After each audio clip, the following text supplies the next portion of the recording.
ഇടതുപക്ഷം എന്തുകൊണ്ട് തോറ്റു? ഇങ്ങനെ ഒരു ചോദ്യം ഉയർന്നു കഴിഞ്ഞാൽ നമ്മളെ കളിയാക്കുന്നവരും എതിർക്കുന്നവരും സ്ഥിരം പറയാറുള്ള ഒരു സാധനം ഉണ്ടല്ലോ. ഏത് നമ്മുടെ സന്ദേശം സിനിമയിലെ ശ്രീനിവാസന്റെ ആ ഒരു രംഗം, നമ്മുടെ ശങ്കരാടിയൊക്കെ കൂടി പറഞ്ഞ താത്വികമായ അവലോകനം, അതല്ല ഇപ്പം നടത്താൻ പോകുന്നത്. വസ്തുനിഷ്ഠമായിട്ട് ചില കാര്യങ്ങൾ പരിശോധിക്കുകയാണ്. ഇതിൽ എന്തുകൊണ്ട് തോറ്റു എന്നുള്ളത് പറയുമ്പോൾ ഞാൻ എൻ്റെ അടുത്ത സഖാക്കളോട് തെരഞ്ഞെടുപ്പിൻ്റെ സമയത്തും തെരഞ്ഞെടുപ്പിന് ശേഷം റിസൾട്ട് കാത്തിരിക്കുന്ന സമയത്തും പറഞ്ഞ ചില കാര്യങ്ങൾ, നമ്മുടെ സഖാക്കളോട് അമിതമായ പ്രതീക്ഷ വേണ്ട, നമ്മൾ തോൽക്കാനുള്ള സാധ്യതയുണ്ടെന്നും അതൊരു പക്ഷേ ഒരു തരംഗമായിട്ട് മാറുകയാണെങ്കിൽ 100 കടക്കും UDF എന്നും പറഞ്ഞിരുന്നു. ചിലരൊക്കെ നെറ്റി ചോദിച്ച് എന്നോട് ചോദിച്ചു, എന്താ സഖാവേ നിങ്ങൾ ഇങ്ങനെ പറയുന്നത്? ഞാനതിന് കൃത്യമായ ചില കാരണങ്ങളും അവരോട് പറഞ്ഞിരുന്നു.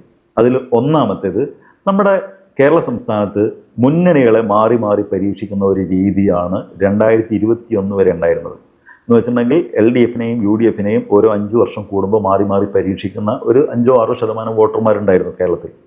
അതുകൊണ്ട് അത്തരത്തിൽ പരീക്ഷിക്കാതെ ഇരുന്ന ഒരു തെരഞ്ഞെടുപ്പ് 2021 തെരഞ്ഞെടുപ്പാണ്. അതിന് ഒരു കാരണവുമുണ്ടായിരുന്നു. 2016 അധികാരത്തിൽ വന്ന ഒന്നാം പിണറായി സർക്കാരിന് നേരിടേണ്ടി വന്നത് ചില്ലറ പ്രയാസങ്ങളൊന്നുമല്ല, വലിയ തോതിലുള്ള ബുദ്ധിമുട്ടുകൾ ആ സർക്കാരിനെ കാത്തിരുന്നിരുന്നു.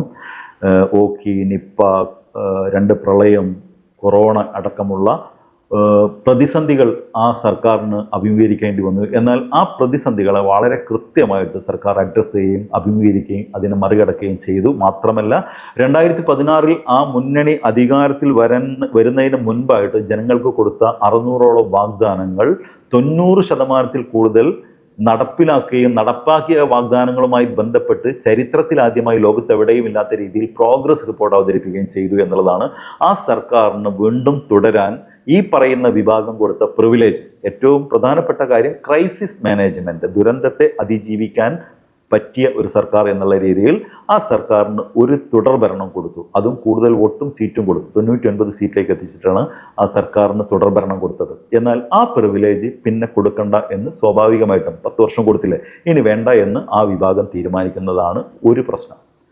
രണ്ടാമത്തെ കാരണം പുതിയ വോട്ടർമാർ.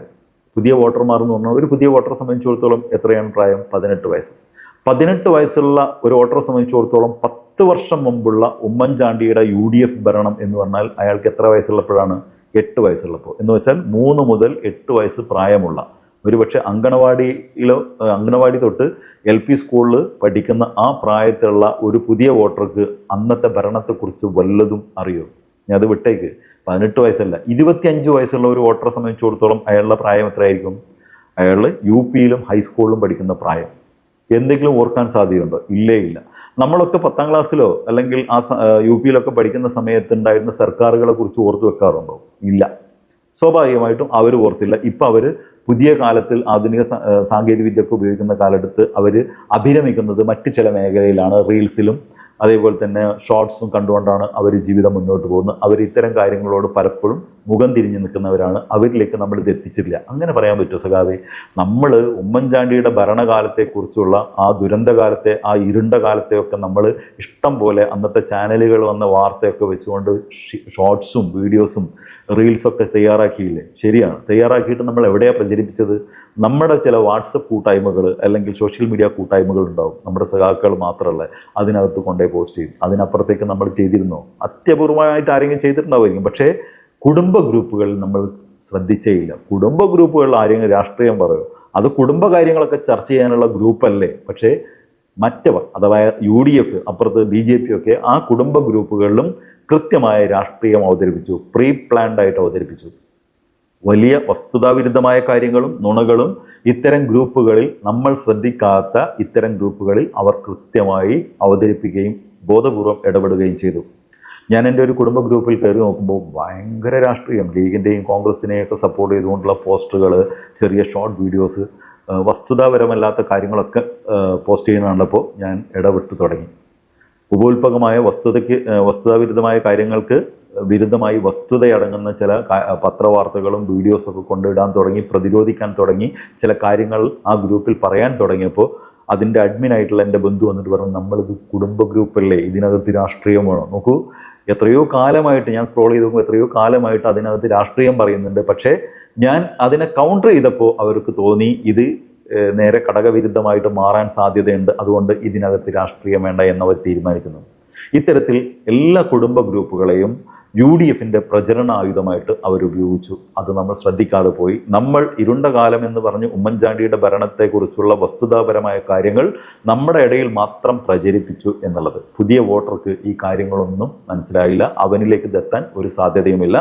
അത് ഇനിയിപ്പോൾ 25 35 40 വയസ്സുള്ള ഒരാളെ സംബന്ധിച്ചിടത്തോളം 10 വർഷം എന്നുള്ളത് ഒരു ഭരണത്തെ പാടെ മറക്കാൻ ധാരാളം അത് മതി. മനുഷ്യൻ്റെ ഏറ്റവും വലിയ അനുഗ്രഹവും ഏറ്റവും വലിയ കുഴപ്പവും മറവിയായിട്ട് കരുതുന്ന ആളാണ് ഞാൻ. അതുകൊണ്ട് അത്തരം ആളുകൾക്കും അത് ഇരുണ്ട കാലഘട്ടം, അന്നത്തെ പവർ കട്ടും അന്നത്തെ ലോഡ് ഷെഡിങ്ങും അന്നത്തെ വൈദ്യുതിയുടെ വോൾട്ടേജ് ക്ഷാമവും അടക്കമുള്ള കാര്യങ്ങളും അന്നത്തെ റോഡുകളുടെ അവസ്ഥയും അന്നത്തെ സർക്കാർ സ്കൂളുകളുടെ അവസ്ഥയും അന്നത്തെ നമ്മുടെ പൊതുമേഖലാ സ്ഥാപനങ്ങളുടെ അവസ്ഥയും നമ്മുടെ സ്കൂളുകളുടെ അവസ്ഥയൊക്കെ അവർ മറന്നു.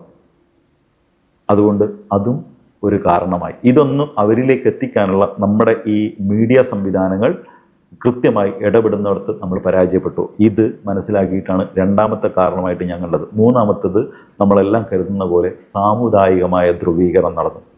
നമ്മൾ മനസ്സിലാക്കേണ്ട ഒരു കാര്യം, കേരളത്തിൽ മറ്റ് സംസ്ഥാനങ്ങളിൽ നിന്ന് വിഭിന്നമായിട്ട് ഒരു ചെറിയ സാമുദായിക ഐക്യമൊക്കെ ഉണ്ടെങ്കിലും കേരളം ഒട്ടും മോശമായിരുന്നില്ല. തലശ്ശേരി കലാപം തൊട്ട് മാറാട് കലാപം വരെയുള്ള കലാപങ്ങൾ, നിരവധി പേരുടെ ജീവൻ പൊലിഞ്ഞ കലാപങ്ങളെല്ലാം നടന്നത് UDF അല്ലെങ്കിൽ കോൺഗ്രസോ മുസ്ലിം ലീഗോ നാട് ഭരിക്കുമ്പോഴാണെന്നുള്ളത് നമ്മളതിൻ്റെ ചരിത്രം പരിശോധിച്ചാൽ മനസ്സിലാവും. എന്നാൽ കഴിഞ്ഞ 10 വർഷം 2016 മുതൽ 2026 വരെയുള്ള 10 വർഷം ഏതെങ്കിലും ഒരു ചെറിയ വർഗീയ കലാപമോ സാമുദായിക കലാപമോ ഈ കേരളത്തിൻ്റെ മണ്ണിൽ നടന്നോ?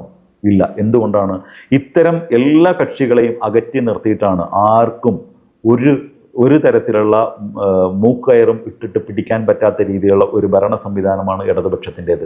ഒരു സാമുദായിക ശക്തികളോടോ ഒരു വർഗീയ ശക്തികളോടോ നോ കോംപ്രമൈസ് ചെയ്തിട്ടാണ്, ഒരു കോംപ്രമൈസും ഇല്ലാതെയാണ് 10 വർഷം ഭരണം നടത്തിയത്. കൊണ്ട് തന്നെ ഇത്തരത്തിലുള്ള വർഗീയ ശക്തികളൊക്കെ ഇവിടെ തന്നെ ഉണ്ട്, ആരും ഇവിടുന്ന് വിട്ടുപോയില്ല. പക്ഷേ അവർക്കൊന്നും തല പൊക്കാനുള്ള അവസരം ഉണ്ടാക്കി കൊടുത്തില്ല. കൃത്യമായ ഇടപെടൽ നടത്തിയ ഒരു സർക്കാർ ആയതുകൊണ്ട് വളരെ സാമുദായികപരമായ സൗഹാർദ്ദപരമായ അന്തരീക്ഷത്തോടു കൂടി 10 വർഷം നമുക്ക് ജീവിക്കാനായി എന്നുള്ളതൊരു വസ്തുതയാണ്. ഇത് UDFകാർ പോലും സമ്മതിക്കുന്ന ഒരു കാര്യമാണ്. എന്നാൽ അവിടെയാണ് ചില സാമുദായിക ധ്രുവീകരണത്തിന് ലക്ഷ്യം വെച്ചുകൊണ്ട് ചില ആളുകളുടെ പ്രസ്താവന, ചില ആളുകളുടെ കൂടെ യാത്ര ചെയ്ത അടക്കമുള്ള കാര്യം ബൂസ്റ്റ് ചെയ്തുകൊണ്ട് അതിന് വ്യാപകമായി ഈ പറയുന്ന എല്ലാ നേട്ടങ്ങൾക്കും അപ്പുറം ഇതാണ് ഏറ്റവും വലിയ കുഴപ്പം എന്ന് വ്യാഖ്യാനിച്ചത്.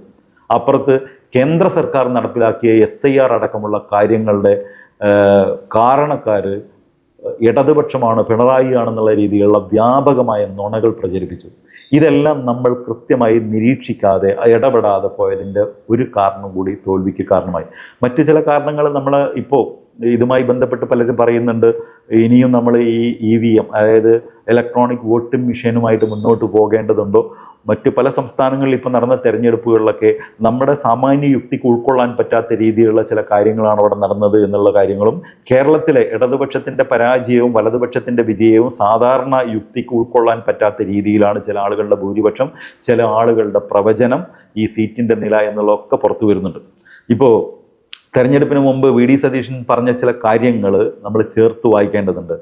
ഇവിടെ ഇടതുപക്ഷത്തിൻ്റെ ഭരണത്തിനെതിരായിട്ടുള്ള ഒരു തരംഗമില്ല എന്നുള്ള സർവേ റിപ്പോർട്ടുകൾ മനോരമയടക്കമുള്ളവർ പുറത്തുവിട്ടപ്പോഴും മുഖ്യമന്ത്രി ആരാവണം എന്നുള്ള കാര്യത്തിൽ ഏറ്റവും കൂടുതൽ ആവേണ്ടത് പിണറായി ആണെന്നുള്ള രീതിയിലുള്ള അവരുടെ സർവേ റിപ്പോർട്ടുകൾ പുറത്തു വന്നപ്പോഴും VD സതീശൻ ആവർത്തിച്ച് പറഞ്ഞത് ഞങ്ങൾ 100 സീറ്റിലധികം നേടുമെന്നും 5 ജില്ലകളിൽ ക്ലീൻ വൈപ്പ് ഔട്ട്, ഞങ്ങൾ മുഴുവനായിട്ട് സീറ്റുകൾ പിടിക്കുമെന്നുള്ളതും 1 ഡസനിലേറെ മന്ത്രിമാർ തോൽക്കുമെന്നുമുള്ള കാര്യമായിരുന്നു ആവർത്തിച്ച് പറഞ്ഞുകൊണ്ടിരുന്നത്. അത് തന്നെ സംഭവിച്ചില്ലേ? എങ്ങനെയാണ് ഈ ദിവ്യദൃഷ്ടി മൂപ്പർക്കുണ്ടായത്? എന്നാൽ തെരഞ്ഞെടുപ്പിൻ്റെ റിസൾട്ട് വരുന്നതിൻ്റെ തൊട്ട് മുമ്പായിട്ട് അദ്ദേഹം കർണാടകയിലേക്ക് നടത്തിയ ചാർട്ടേഡ് വിമാനയാത്രയും അദ്ദേഹത്തിൻ്റെ കൂടെ ശബരിമല സ്വർണ്ണക്കൊള്ള കേസിൽ SIR സ്പെഷ്യൽ ഇൻവെസ്റ്റിഗേഷൻ ടീം ചോദ്യം ചെയ്ത ഒരാൾ യാത്ര ചെയ്തതും അവരുടെ ഫ്ലൈറ്റ് ടിക്കറ്റ് ആരെടുത്തു കൊടുത്തു എന്നുള്ളതും കർണാടകയിൽ പോയിട്ട് അവരാരെയാണ് കണ്ടത് എന്നുള്ളതും മാധ്യമങ്ങൾ പുറത്തുവിട്ടു. ഒരു NDA നേതാവിനെ, മറ്റൊന്ന് അദാനിയുടെ പ്രതിനിധിയെ. അതേസമയത്ത് കർണാടക ഭരിക്കുന്ന കോൺഗ്രസിൻ്റെ ഒരു പ്രതിനിധിയെയും അദ്ദേഹം കാണാതെ തിരിച്ചു പോരുകയും ചെയ്തത് ദുരൂഹതയാണ്. അദ്ദേഹം അതിനോട് എങ്ങനെ പ്രതികരിച്ചതെന്നുള്ളതും കേരളം കണ്ടു. അതേ സമയത്ത് BJPയുടെ കാര്യം, BJPക്ക് വോട്ട് ഷെയർ കുറഞ്ഞു. കഴിഞ്ഞ നിയമസഭാ തെരഞ്ഞെടുപ്പിനേക്കാൾ വോട്ട് ഷെയർ കുറഞ്ഞപ്പോൾ, ശതമാനം കുറഞ്ഞപ്പോഴും BJP 0 സീറ്റിൽ നിന്ന് 3 സീറ്റിലേക്ക് ഉയർന്നു. വോട്ടിംഗ് ശതമാനം കുറഞ്ഞിട്ടും 3 സീറ്റിലേക്ക് BJPയുടെ സീറ്റ് എങ്ങനെ എത്തി? ഇതിനോടുള്ള ആ 3 സീറ്റ് കിട്ടിയപ്പോൾ അതിനോടുള്ള കോൺഗ്രസിൻ്റെ വി ഡി സതീഷിൻ്റെയും കെ സി വേണുഗോപാലിൻ്റെയും പ്രതികരണം, വി ഡി സതീശൻ പറഞ്ഞത് ജനാധിപത്യ രീതിയിൽ തെരഞ്ഞെടുത്തതല്ലേ, ജനങ്ങൾ വോട്ട് ചെയ്ത് തെരഞ്ഞെടുത്തല്ലേ, അവർ നിയമസഭയിൽ വരട്ടെ, അവരുടെ കാര്യങ്ങൾ അവതരിപ്പിക്കട്ടെ, അവരവിടെ ഇരിക്കട്ടെ, ഇത് ജനാധിപത്യമല്ലേ എന്നുള്ള രീതിയിൽ വളരെ ലാഘവത്തോടു കൂടി കാണുന്നു. ബി ജെ പിയുടെ വരവിനെ പോലും ലാഘവത്തോടു കൂടി കാണുമ്പോൾ കെ സിയോട് ചോദിച്ചപ്പോൾ കെ സി പറഞ്ഞത് എന്താണ്? ഇതൊരു ഗൗരവമായിട്ട് ഞങ്ങൾ കാണുന്നില്ല, ബി ജെ പിക്ക് കേരളത്തിൽ 3 സീറ്റ് കിട്ടിയത് ഒരു ഗൗരവമായിട്ട് ഞങ്ങൾ കാണുന്നില്ല എന്നാണ്. അതും നമ്മൾ ഇതോട് ചേർത്ത് വായിക്കേണ്ടതുണ്ട്. അപ്പോൾ ഇതൊക്കെ വെച്ചിട്ട് ഞാൻ ഒരു നിഗമനത്തിലേക്ക് നിങ്ങളെ ആകെ കൊണ്ടെത്തിക്കാൻ വേണ്ടിയിട്ടല്ല, ഇതൊക്കെ വെച്ചിട്ട് വേണം ഈ തെരഞ്ഞെടുപ്പിനെ കാണാൻ. ഞാൻ എൻ്റെ മനസ്സിൽ തോന്നിയ ചില കാര്യങ്ങളാണ് നിങ്ങളുമായിട്ട് പങ്കുവച്ചത്. നിങ്ങൾക്ക് ഇതിന് ഘടകവിരുദ്ധമായ ചില ഉണ്ടാവും. ഇതല്ല സഖാവെ തോൽവിക്ക് മറ്റു ചില കാരണങ്ങളാണ് എന്നുള്ള രീതിയിൽ നിങ്ങളുടെ അഭിപ്രായങ്ങൾ നിങ്ങൾക്കുണ്ടെങ്കിൽ ഇതിനിടയിൽ അത് കമൻറ്റുകളായിട്ട് പങ്കുവയ്ക്കുക. മറ്റൊരു വീഡിയോ ആയിട്ട് വരുന്നവരെ എല്ലാവർക്കും ഗുഡ് ബൈ.